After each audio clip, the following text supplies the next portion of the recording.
Alors, avant d'en parler, racontez-nous quand a eu lieu le déclic pour la passion du cinéma.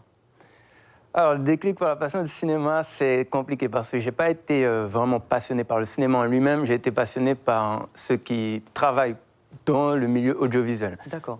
Plus particulièrement pour ma génération, ceux qui travaillent sur les plateformes comme YouTube ou tous les réseaux sociaux. Quand le déclic m'est venu, c'était Vine qui fonctionnait bien, qui a fermé aujourd'hui. Ouais, et j'appréciais beaucoup. Pour resituer, c'était des petites vidéos courtes de 6 secondes. Voilà, tout à fait. Et j'appréciais beaucoup comment ils mettaient en valeur le quotidien leur quotidien, parce que c'était des Américains qui avaient lancé ça. Comment ils mettaient en valeur leur quotidien en vidéo en 7 secondes. Et ça me faisait beaucoup rire. Et puis un jour, je me suis dit, bon, je pourrais essayer. J'ai essayé 2-3 trucs. Et puis, ça a plutôt bien marché. Bon, quand on est jeune dans son quartier, c'est déjà beaucoup. Et puis, j'ai continué. Puis, je me suis dit, bon, en ajoutant 6 secondes à chaque fois, peut-être qu'on allait faire un film. Et un gros très bientôt.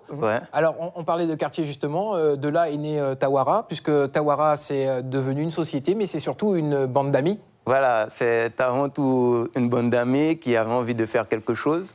Et c'est de là un peu que vient la vocation de Tawara Production, c'est de mettre en représentation notre culture, la culture antilo-guyanaise et plus particulièrement caribéenne.